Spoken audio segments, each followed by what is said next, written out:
part of my career. Sure.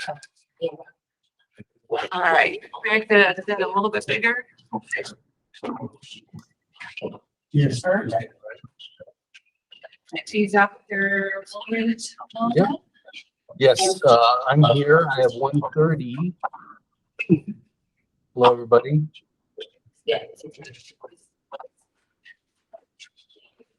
I think we're ready to go. Okay, great. Shelley, amongst the two crowds there and online, do we have quorum?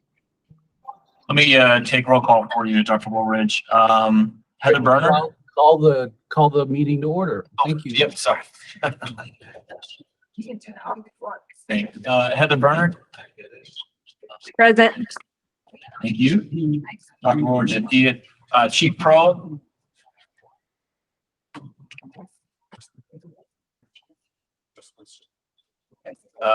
Jordana Carpenter. Present. Thank you.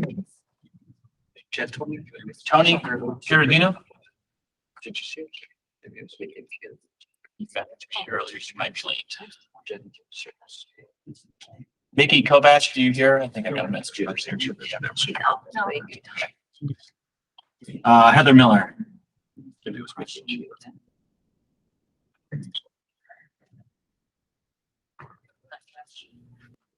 Jackie Evans. Oh. Tony Huma.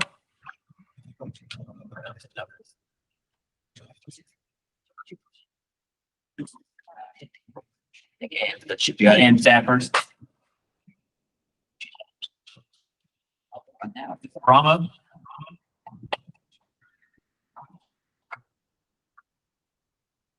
That's Rama. I don't know. Debbie Johnson, she would be out. Eddie Johnson. Double check. Dr. Zyla, thank you.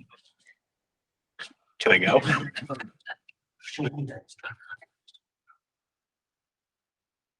Let me go over it again. Chief Proa.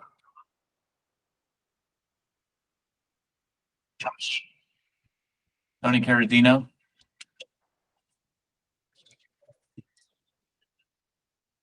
Heather Miller. Present. Thank you. My others. Thank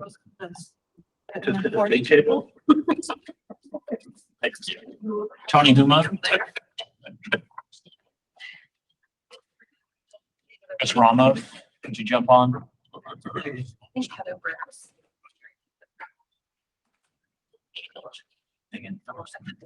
Heather Berner, were you on? I'm sorry. Let me double check you.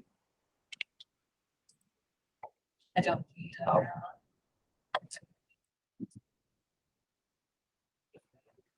I don't know why I marked Heather Berner. Chris, I see you. Thanks for joining up. No problem. I apologize for being late. I have 6 so far. We don't have quorum. Go ahead with the informational meeting. Yeah, may I have permission to start some of the reports, just not the voting items? Absolutely. Thank you, Great. Dr. Wolf. Thank you. Well, welcome to the Pediatric Advisory Council meeting. I appreciate everybody's participation. We have 13 appointed members, and we are waiting on quorum at this point. We do an attendance. We have 0 vacancies of those 13 members. If per our policy and our guidelines, if you miss more than 2 meetings, we will reach to our members and just confirm their capacity for ongoing participation. If again, they miss more than 2 meetings. Posted in the agenda, thank you, Adam and Shelley, for putting that there, is a link to our meeting schedule going forward for our quarterly meetings. I think it's a combined file that you can print that'll be both statutory and non-statutory meetings, so you can get those calendars, that calendar, and get it into your own calendar. Thanks. And I guess that steps us to number 4, which is the Bureau report. Chief Garcia. Yeah, Evan was on it. Oh, You know. I'm sorry, did, Jen, you don't think until you pop in, right? Yes. Okay. Are you guys? We need 7. We have 6, we need 7. Oh, we can do the bureau report though, I think, right? So Um, Adam, are you? yeah, I think we can go ahead with the reports, can't we? We're going to do 2 persons. Do you want me to display this? Sorry. Hey Shelley, did you catch Jacqueline Evans had signed on? All right, thank you. We have that, David. We're still at 6, so thank you. No, I think I can.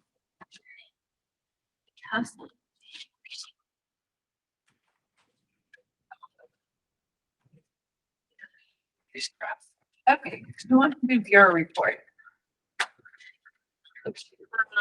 I can. Do you want to go through the other one of the microphones? Sure.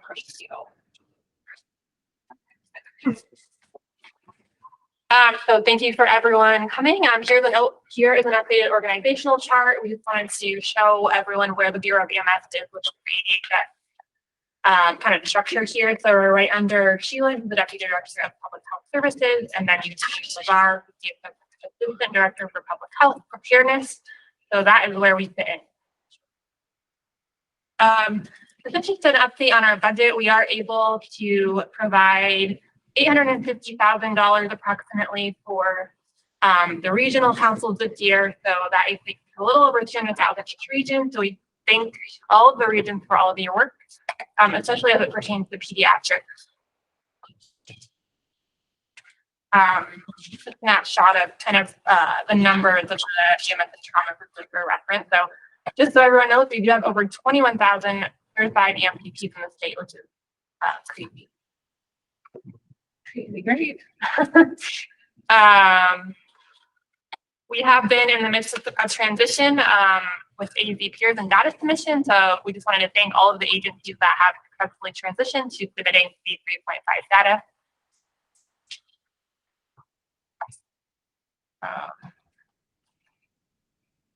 Just a couple of updates. For those of you that are aware of the SHARE program, this is a cardiac arrest focused program that has been a partnership between the University of Arizona and ADHS for a long time. And this year, as of July 1st, program is migrating back under ADHS entirely. So any hospitals that have been submitting data, you should have received a letter this week that explains some of the changes that are happening and just encouraging you to continue to submit data. If you have any questions, feel free to reach out to myself or Adam. The naloxone leave behind is about to launch. We have Sebastian Thomas here. If you have any questions, I'm sure he'll leave his email in the chat if you are interested in participating in naloxone leave behind. And then well, we have an updated EMS dashboard that is on our website. It's meant to replace the previous annual EMS report. So it's really interesting to check out some of the data without having to wait for the report to be published. I really encourage everyone to check that out, and that is on the ADHS website.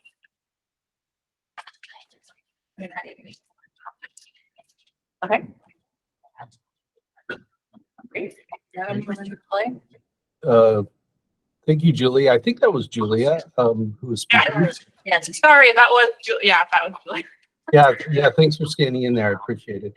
Does anyone in the meeting have questions for Julia regarding that report?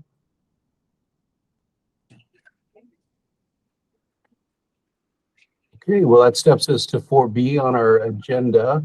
We have the naloxone leave behind program and the new ADHS opioid website. Dr. Bradley, would you be willing to do that report, please?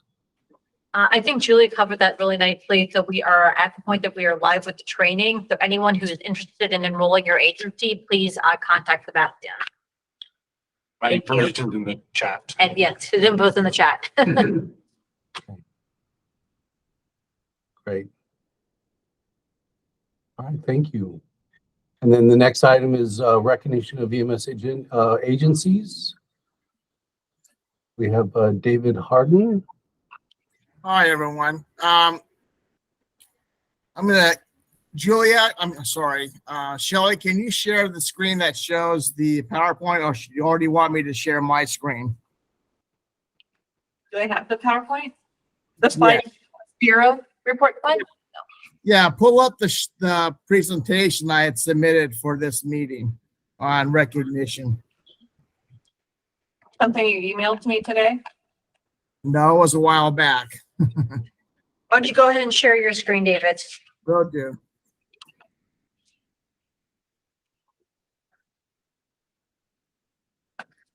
I just gotta add them to it. Give me a minute to get set up here. Okay. All right.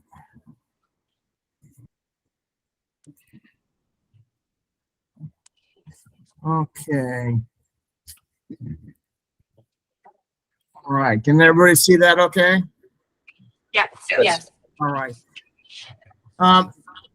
I was asked to give an overview of the recognizing the providers that participate in safe child transport of children. As you know, the Premier EMS Agency website has a criteria that states that C1 holders will attest to having in compliance a safe transport of children's guideline in place.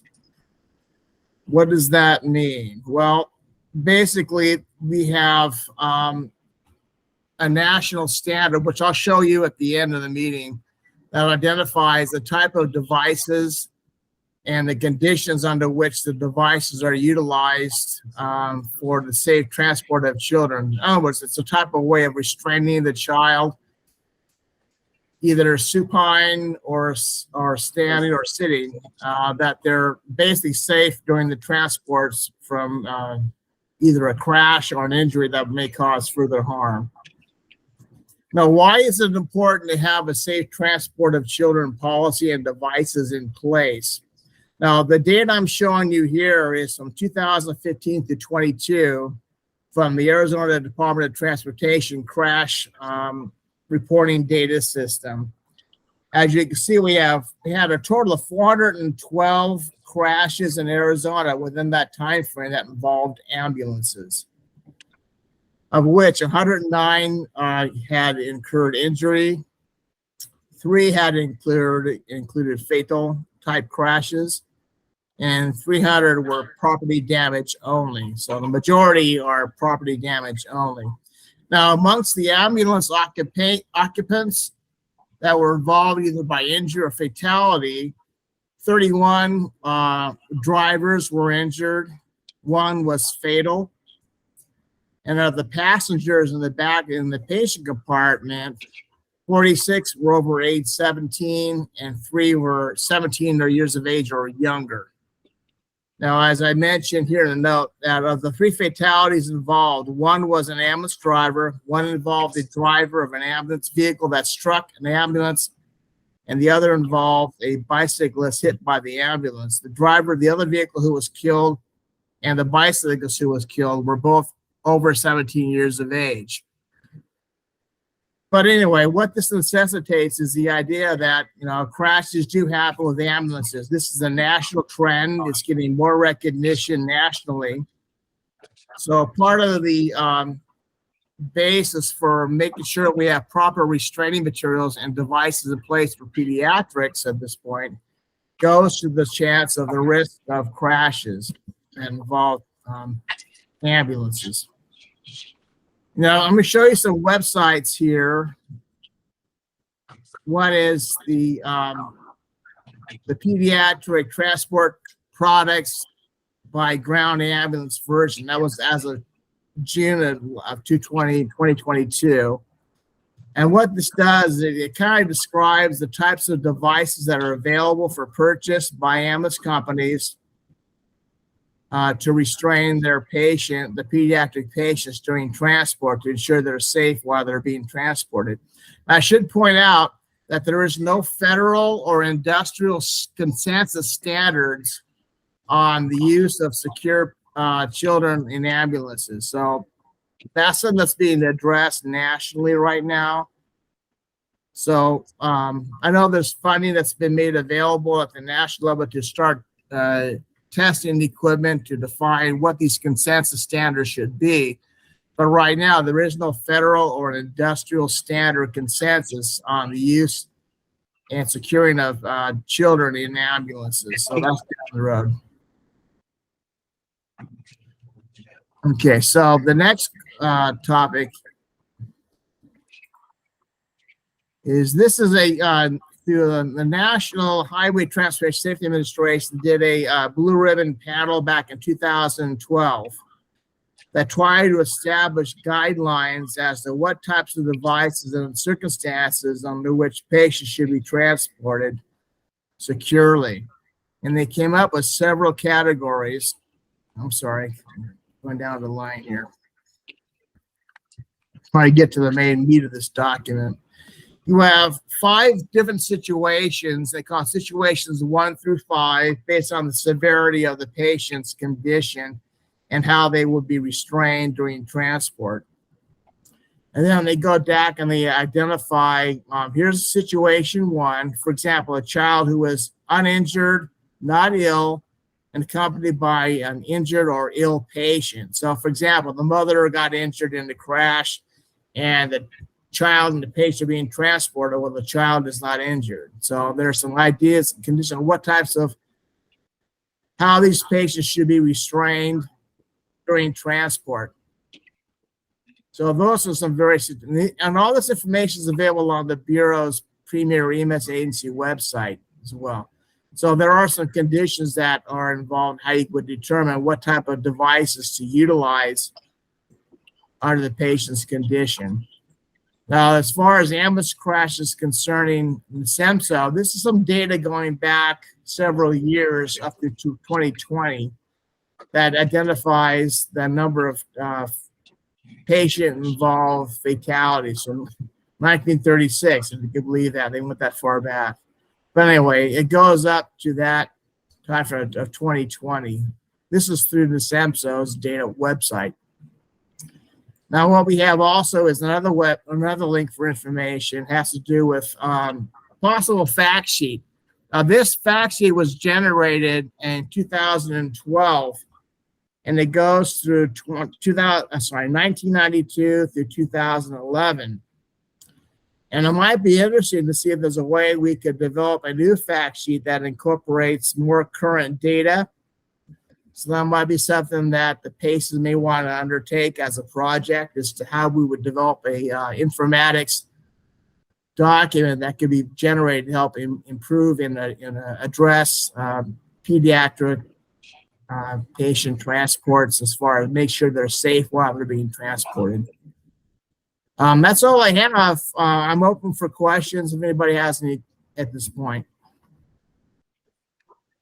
Thank you, David. I think we really wanted to emphasize that we're trying to add some more recognition into our committee. So we wanted to recognize and thank all of the agencies that are participating in specifically your program, but any other agency that has a safe transport for children policy. Yeah, we have a total of 76 premier agencies recognized, of which about 76% are actual CON providers. So it's a huge compliment. And it's a large undertaking by these providers to make sure they meet those requirements. So thank you for that. Thanks, David. Thank you, David. Are there any questions from the committee or anybody on the call? David, would it be possible to share this slide set, maybe add it to the resources of the meeting? Yes. I will give the copy of the presentation to Shelley. She can include it with the minutes, or if you wanted it sent out as a separate email, we can arrange that as well. No problem. Great. Thank you so much for that presentation. Well, without any further comments, I would step us to our next agenda item, which is our updates. Adam, you were prepared to tell us about those? Yes, thank you. So for 5A, the neonatal resuscitation program training is now available. We're, I suppose, taking applications. And the reason why I say that is because I have about 200 licenses for the entire state. And so I need help to ensure equitable distribution of those. That's going to be divided up 50 for each region. And this is named the EMS agency. And they receive an amount of licenses for this training that's proportional to the number of field personnel that they have. So we can make sure that this training gets spread as far across as we can. I'll be sending the region communication regarding that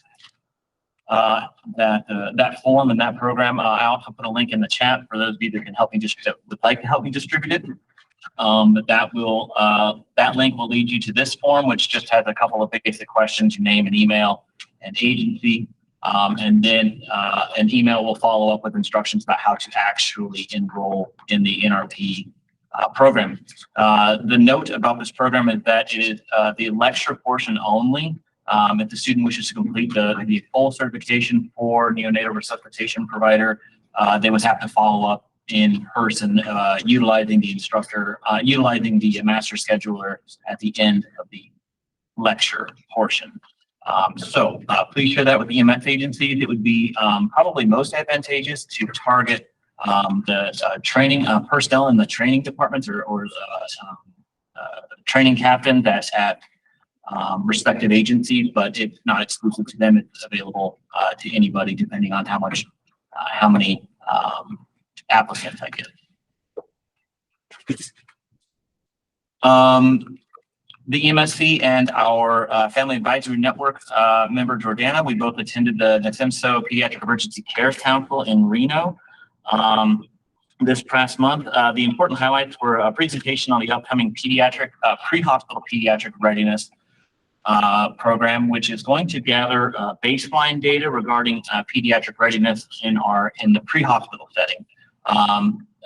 It'll be the first assessment of the pre-hospital agencies, and again, it's to gather baseline data to see where we're at for future operations. There was a presentation regarding crash testing of pediatric specific restraint devices, and that's really in the incipient phases. There hasn't been any actual crash testing. They basically laid out the plan as to how they're going to move forward with that testing. And so as of yet, we don't have any real evidence regarding crash testing from any of the companies or agencies that produce those items for pediatric restraint during ambulance transport. So that has a long timeline, and there's a lot more to look into as they complete that testing. Right. Like I said, their funding was just made available a month or so ago, so they're in the process of doing that. Thank you. Right. Thanks, David. Emergency pediatric information cards. These came to fruition after a request from a shareholder. These are essentially car seat stickers that are placed anywhere parents deem necessary for emergency personnel to be able to access children's information, pertinent children's information, not only for youth with special healthcare needs, but anybody, any pediatric patient this would be beneficial for. So I will drop a link in the chat to that form as well. And then last, sort of the partner to the hospital assessment, or the pre-hospital readiness assessment, the 2021 National Pediatric Readiness Assessment for Hospitals has been released. Arizona's had a response rate of 47 hospitals, which is quite good. And we have our partners at AAP to thank for that participation rate. This was a reassessment from the 2013 assessment to which was the baseline measurement. And they found improvements in all but one of the domains. And some of those domains, for example, are disaster preparations, policies, procedures, emergency department administration, QA processes. And they saw improvements across 5 out of 6 of those domains. So that was encouraging. Those were encouraging results. To obtain individual information, if anybody's interested in their individual results, you can contact me, and there's a process to go through. for that particular information. And that's all I have for update, Dr. Woolridge. Great, thank you. Does anyone have any questions for Adam regarding those updates? We don't have quorum yet, Dr. Woolridge. We're still waiting. I had a message from Tony Carazino. He said he may be able to attend. He's mobile right now, depending on his cell phone service. So we're kind of sitting on that. Understood. Well, I'll have to be advised here because I'm looking at our action items. A, B, and C seem to be true action items. D looks purely discussional. Am I allowed to proceed with some of these if they're just discussions only? Yeah, we're not voting. We also have updates to the education committee. I'm sorry, I think I have really bad audio today. Say that one more time. Sorry, Dr. Woolridge. Yeah, if they're not voting on it, we can do the discussion item, and then I'd have a couple of updates from the education committee. Okay, great. I think the first one that would apply to that would be 6D, to discuss Title IV ending and impact on pediatrics in Arizona. This was suggested. I'm sorry. In the last PACES meeting as a topic of discussion about its potential, the ending of Title 42 and impacts on pediatrics in Arizona. Is there any discussion regarding that? Make the thing bigger.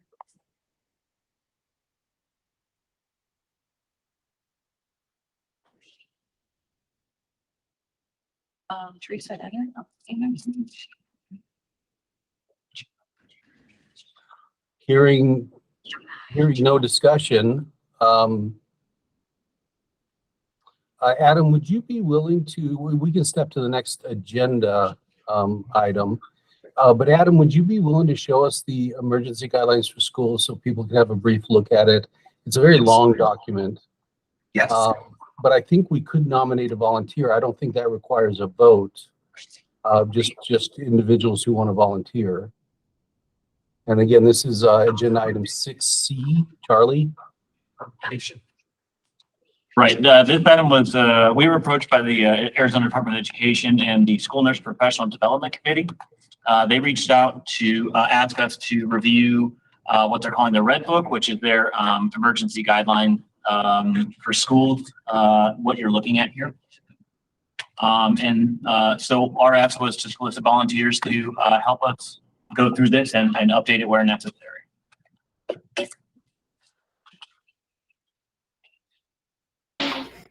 A very long document. I won't scroll through the whole thing, but How many pages? 53. I think the project. I was mentioning to Adam that this document looks awfully familiar. And about 10 years ago, PACES did create a product, and it was color coded in the same symbols that I think we had shared with the School Nursing Association. So I have a feeling we can maybe be proud of some of this as a product. But I think being able to help out our colleagues in the Department of Education and being able to review the core content would be, I think, a good service. Do we have anybody?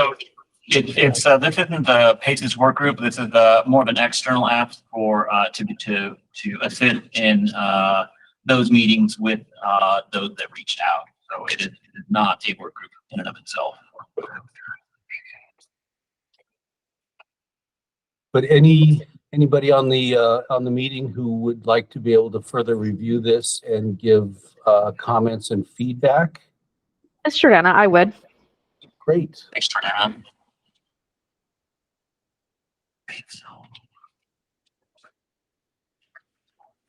And Adam, Shelley, I would like to review too, if you can add me to that. Okay. Anyone else who would like to review, please either email Adam or Shelley after the meeting and let them know. And we would, and I'm sure they would appreciate the input. Right. All right. A logical thought. Video updates. Yeah. Dr. Horwich, we're going to back up just for a second and give some updates from the Education Committee meeting today. Great. This is Shelley. I just want PACES members to be advised. I'm going to send work group invitation to you. It's optional, of course, but the Education Committee approved forming a work group to update the draft training on pediatric patient management. I don't have a date yet, but when I do, I'll be sure to invite you guys. And then same with Education Committee approved forming a work group to create a pediatric airway training. So I will, when I get some dates lined up, I will send you invite for your attendance if you're available. Thank you. Great. Thank you, Shelley. Thanks. So that was item 6E. I'm looking further down. 6G seems to be purely discussion. Grant ambulance rulemaking. Do we have Chief Garcia or someone else? Go ahead. I have a couple of notes. I'll just Great. share. Yeah, Julia's going to cover it briefly for Chief Garcia. She had to step up for a different meeting. Great. Yeah, the other like the slide. I know. Knowing that I'm not a little excellent.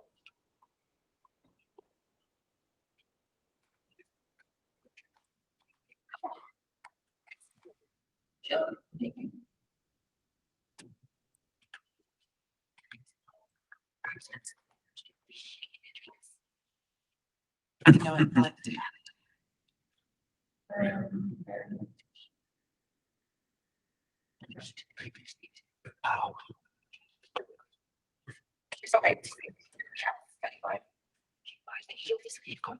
Okay, Chief Garcia couldn't be at this meeting today, but basically today at all of the committees, she's been sharing rule updates. So we're currently in the midst of a rulemaking, and we're seeking public comment. Right. So let's go to the slide let's talk about. So really what the process is right now is we're requesting public comment and public feedback. And so we have several ways of providing feedback on the current rulemaking, and that's through the listening sessions. I think a lot of these have already happened, but we do have one happening tomorrow in the southeastern region. There's currently some surveys that are available online. And these all have to do with the ambulance rules. Just kind of go through. Here's a summary of the proposed changes. They'll be in the slide set that will be shared with you after in reviewing some of these. More details on some of the proposed response time standard benchmark. And then here's the timeline. Currently, we're working on, of course, again, getting public feedback and public comments, and those will be incorporated into another draft that will be posted at the end of July. And then again, we'll be seeking more comments through August. And then basically, if we skip down, if it's either approved, they could go into effect in January, which is when House Bill 2609 goes into effect. But if you have more questions, I would encourage reaching out to Rachel. Okay. Okay,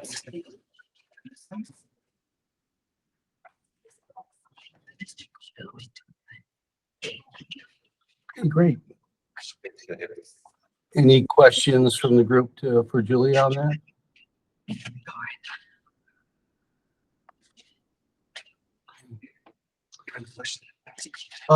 So wrapping up item 6 on our agenda, I see items A, B, and F could not be covered today, so would be rolled over to next meeting for benefit of quorum. We have item number 7 on our agenda to consider any agenda items for our next meeting. Did anyone present have any agenda items that they would like to suggest now? If not, please email Adam and we'll get those to our, added to our agenda for our next meeting. Item number 8 on our agenda is a call to the public. Any announcements or future initiatives that you find near and dear that you would like to comment on? Oh, thanks.